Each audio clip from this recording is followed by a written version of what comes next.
هتلف شمال وجنوبها بلدنا جميلة، بس الأجمل ما فيها هي اسكندرية. اتأسست اسكندرية على قرية صغيرة اسمها راكوتيس في عهد الإسكندر المقدوني، وخلاها عاصمة مصر سنة 331 قبل الميلاد. وبعد كده بقت العاصمة التانية لمصر، ولدرجة إنها اتسمت بيونان مصر نظرا لطبيعتها الخلابة. وسنة 702 في عهد السلطان الناصر محمد بن قلاوون وقع زلزال كبير في مصر، وفضلت توابعه 40 يوم.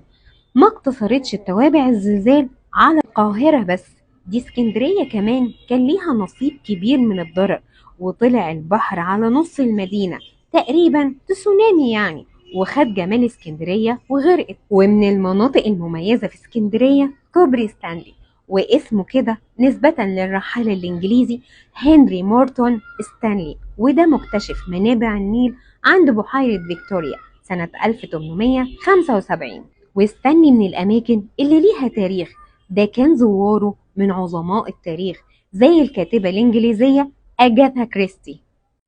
وأكيد في طريق كورنيش اسكندرية هتعدي على مكتبة الإسكندرية اللي أنشئت على إيد خلفاء الإسكندر المقدوني بطليموس الثاني، وبتضم مجموعة من روائع كتب العالم القديم، وكانت بتضم وقتها 700 ألف مجلد. وفي عهد يوليوس قيصر اتحرقت مكتبة الإسكندرية علشان يحمي نفسه من بطليموس الصغير. مكتبة الإسكندرية ليها قصة وحكاية أكيد هنتكلم عنها. وانت في منطقة المنشية أكيد هتقابل تمثال الجندي المجهول، ده اللي بناه الجالية الإيطالية سنة 1933 لتكريم الخديوي إسماعيل.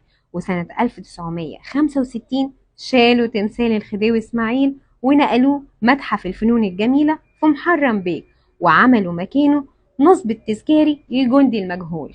وانت بتتمشى في اسكندرية أكيد هتعدي على التراث الإسكندراني جيلاتي عزة، وطبعا حلواني إبراهيم الغفير، وده أحلى هريسة تاكلها منه اللي على أول شارع خالد بن الوليد.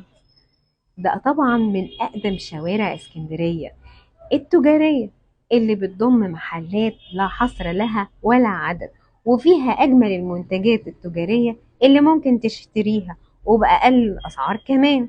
وانت في اسكندرية ما تنساش تعدي على كبدة الفلاح، ده شارع الروايح فيه بس كده هترد الروح فيك، ده فيه أطعم وأجمل كبدة ممكن تاكلها في حياتك، بس حاول تلاقي لك مكان هناك. وعماري يا اسكندرية يا عروسة البحر المتوسط وجميلة يا